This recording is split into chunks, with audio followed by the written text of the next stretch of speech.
Nav Prabhat news, नव्या दिवसाची नवी बातमी। 2.5 वर्षीय चिमुरडीवरती लैंगिक अत्याचार केल्याची धक्कादायक घटना उघडकीस आली असून परिसरात संतापाची लाट उसळली आहे। काळेवाडी या ठिकाणी सोमवार दिनांक 13 एप्रिल रोजी दुपारी 1 वाजण्याच्या सुमारास हा प्रकार घडलाय। या प्रकरणी पीडित चिमुरडीच्या आईनं काळेवाडी पोलीस ठाण्यात फिर्याद दिलेली आहे। त्यानुसार विजय भोसले वय वर्ष 47 राहणार काळेवाडी याच्या विरोधात गुन्हा दाखल करण्यात आलेला आहे।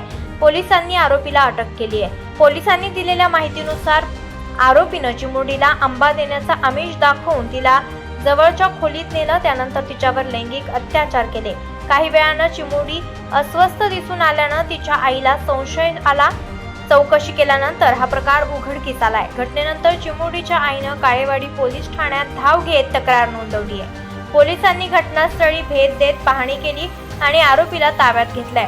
पीडित चिमुरडीला वैद्यकीय तपासणीसाठी रुग्णालयात दाखल करण्यात आलंय। या घटनेमुळे परिसरात संतापाचं वातावरण निर्माण झालं असून आरोपीवर कठोर कारवाई करण्याची मागणी नागरिकांकडून होतीये। काळेवाडी पोलीस पुढील तपास करत आहेत। आपल्या परिसरातील महत्त्वाच्या बातम्या पाहण्यासाठी आजच नवप्रभात न्यूज चॅनलला YouTube वर सबस्क्राइब करा आणि बेल आयकॉन प्रेस करा।